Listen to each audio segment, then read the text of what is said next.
Hello everyone, welcome to the Learning Lab with Miss Ananias. This channel is going to be strictly academic, and please don't forget to like, subscribe and share with your friends. Invite everybody to come learn with us. In today's video, we are diving into something we all do: everyday decision making. Whether you are a student deciding on a course, a teacher planning a lesson, or someone choosing what to eat, decisions are part of life, but how do we make them better decisions? Let's break it down into a simple, practical way. So the content of the topic of today is: what is decision making, types of decision making, steps in the decision making process, common barriers to decision making, practical example, final thought, my final thought, and then the list of resources I've used to come up to this one whole understanding. Okay, so what is decision making? Decision making is a process of choosing between two or more options. It can be simple, like picking what shoes to wear, or complex, like choosing a career path. Robbins and Coulter 2018 defined decision making as the process of identifying problems and opportunities and then resolving them. In other words, it's not just about choosing randomly, but making informed and thoughtful choices. This goes in all other areas of life. In anything you do, you decide how, when, and how you're gonna do things or work things out. All that is called decision making, right?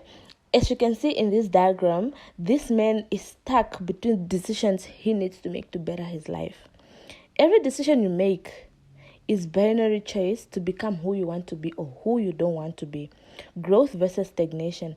If you can define who it is you want to become, every subsequent decision becomes easier to make through the simpler filter of: is this choice going to move me closer to or further away from what I ultimately want?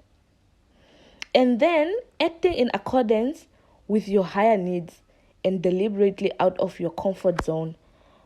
For example, if you want to be a leaner, stronger, healthier, and more accomplished person, maybe choose water over alcohol, learning over failure, or action to combat overthinking, mentors over toxic friends, personal responsibility over blame reflexes, inspires over influences, right? And so on.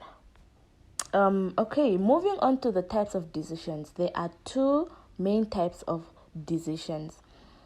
There is programmed decision in the green bar and non-programmed decisions. Programmed decisions is like a routine decision made often, like taking attendance in class. A non-programmed decision is like a new unstructured decision, like how to handle a disruptive student or choosing a new teaching method, right? As a teacher in Namibia, for example, deciding whether to integrate local games into a math lesson is a non-programmed decision because it requires creativity and judgment, right? All right. Moving on to the steps in decision-making process, there is a 7-step model inspired by Robbins and Coulter 2018. Anything you need to do in life requires a step. So as decision making, there's what you need to do first to get to the results you need, right? Number one, you identify the problem. For example, as a math teacher, I would identify low performance in grade 8 math. And then number two, you gather information. This is by check test results or talking to learners. It can be in a form of a diagnostic assessment, so to say. Number three, you generate alternatives, use group work, tech school, after school tutoring, right? Number four, evaluate alternatives. which one is cost effective and impactful. After generating the alternatives, you evaluate them, as in which one is cost effective and which one is impactful, which one is the most important one, which one is what is helpful. Number 5, choose the best option. After school tutoring, for instance, is what you are choosing from the alternatives you generated. You choose the best option. And then number 6, implement the decision. When you implement the decision is when you start the tutoring program, teaching them after school. Number 7, you evaluate the outcome. This is when you review learners' performance after term. Like, is the decision you made helpful? Then you evaluate them, you give them an exam, you give them a test, and then you see if they are able to give better results based on the decision you have made.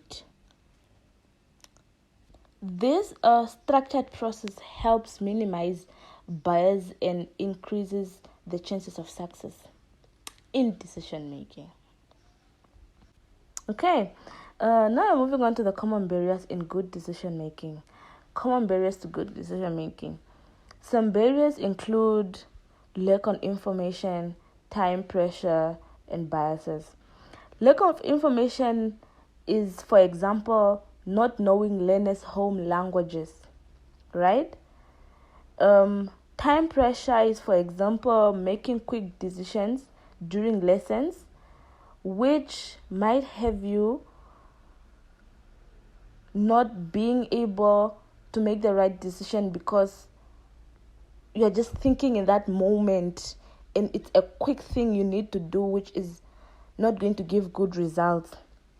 For example, deciding to give homework when you didn't even plan the homework, you didn't even think about the homework, you didn't even do the homework according to the processes that needs to be followed, for example.